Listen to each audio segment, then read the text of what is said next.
सरना पहले आया या सनातन पहले आया?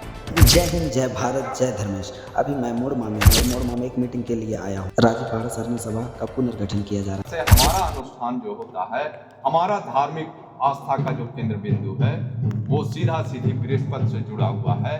अब इसके साथ मजाक बनाते हुए सरकार नहीं चाहती है कि ऐसा सामाजिक संगठन, ऐसा सांस्कृतिक संगठन, ऐसा धार्मिक संगठन उभरे जो समाज को मजबूती दे, उनमें जागरूकता पैदा कर दे, उनमें उनका दशा सुधारने के लिए उनको दिशा देने का काम करे।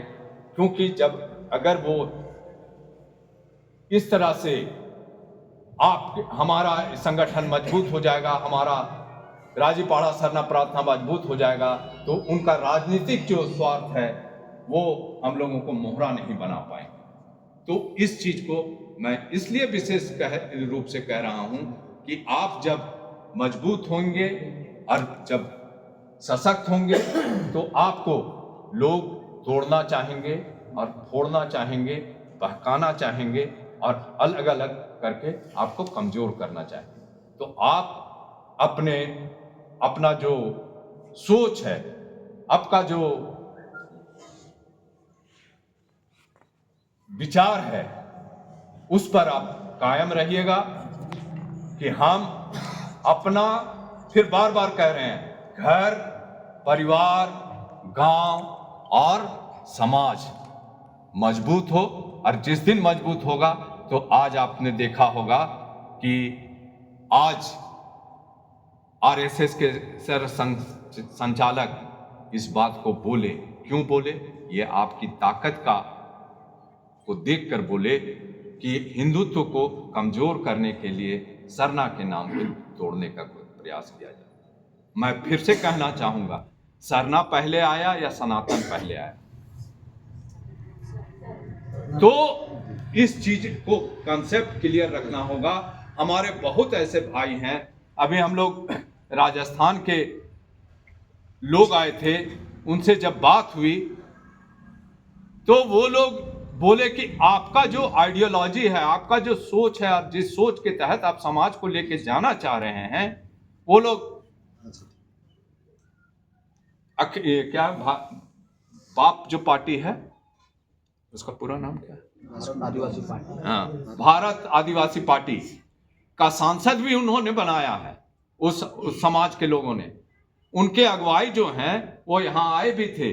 उनके से जब बात हो रही थी तो उनका कहना था कि आपका जो सोच और विचार है, बोले कि हमारा शादी, वो जो आए थे वो लोग ये भील समुदाय के हैं, और उनका कहना था कि हमारी शादी 20-25 साल पहले अपने पुरखौती व्यवस्था से हुई थी, लेकिन वर्तमान में हिंदुत्व का ऐसा दुष्प्रभाव पड़ा है कि लोग आज अपना अनुष्ठान, अपना कर्मकांड छोड़ रहे हैं। और जिस दिन आप अपना व्यवस्था और अपना पुरखौती चीज छोड़िएगा, उस दिन समझिए कि आप और हम खत्म हो जाएंगे। हम फिर बोले कि हम अपने विशेषता और विशिष्टता के लिए जाने जाते हैं, और हमको उस विशेषता और विशिष्टता को बनाए रखना है। और वैसे सभी कर्मकांडों को, जन्म संस्कार, विवाह संस्कार, मृत्यु संस्कार, पर्व त्योहार, चाहे वो बेलवा फाड़ना काम, हमारा कोई भी शुभ काम, डंडा काटना या फिर अलग अलग, जैसे उराव मुंडा हो, संथाल खड़िया, सब में अलग अलग व्यवस्था से है। तो यहाँ चेरों में भी होगा कुछ अलग, फिर असुर में भी कुछ होगा अलग। तो हमको उस अनुष्ठान को पुनर्जीवित करना है।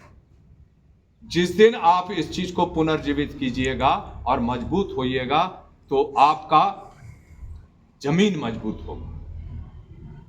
हम लोगों ने अभी एक मरखी में गए, खुट्टी कर्रा, तो वहां पर इतना हमारे भाई थे, दोस्त मुंडा समुदाय से, उनमें इतना कंफ्यूजन कि उत्तर मुड़ी करें कि दक्षिण मुड़ी करें, और दोनों तरह का बात करते हुए वहां पे लोगों ने उत्तर सर किया। जबकि आदिवासियों में परंपरा है कि हम लोग दक्षिण मुड़ी करते हैं। लेकिन हिंदुत्व के प्रभाव में हमने देखा कि वहां उत्तर मुड़ी किया गया। अब आप तीनों संस्कार में से मूल संस्कारों को ही छोड़ दीजिएगा और डगमगा जाइएगा, तो इसका क्या दुष्परिणाम होता है, मैं एक बात आपको उदाहरण के रूप में बताना चाहूंगा। अभी सरकार, केंद्र सरकार एक चीज लाई, वह ये कि सुप्रीम कोर्ट में मामला बना आरक्षण का मामला, और उसमें कास्ट सर्टिफिकेट पुनर्जांच की बात आई, और जब पुनर्जांच की बात आई तो केंद्र सरकार के जितने भी संस्थान थे सब में सभी का जाति प्रमाण पत्र चेक किया जाने लगा। और ये घटना जब हुई तो कुछ मामले में सर्टिफिकेट ऑफिशियल जांच हुआ और कुछ मामले में स्थानीय जांच हुआ। सिमडेगा का एक मामला था, हमारा मुंडा भाई दोस्त ये लोग थे समाज के, और उस परिवार में झंडा लगा हुआ था जो सनातन का परिचायक था, और उनमें जब जो टीम आई थी उनके द्वारा जब बताया गया, उनसे 3 चीज पूछा गया था, आप जन संस्कार किसके ये से करते हैं, किसके नेतृत्व या किसके अगुवाई में करते हैं, विवाह में किसका ये होता है, आपका पाहन होते हैं या फिर पंडित होते हैं, और मरखी में। तीनों संस्कारों में उन्होंने बताया अपनी बात को, और ऊपर जो झंडा लगा हुआ था उसको देखने के बाद उन लोगों का विश्वास और अपना प्रतिवेदन जो तैयार हुआ, आपको विश्वास नहीं होगा, उन दोनों भाइयों का कास्ट सर्टिफिकेट कैंसिल हुआ।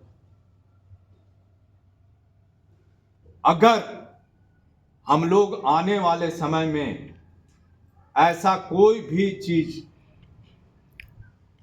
करते हैं तो हम खुद का नहीं, हम अपने आने वाले पीढ़ी का, अपने आने वाले बच्चों का एक तरह से कब्र खोद रहे हैं।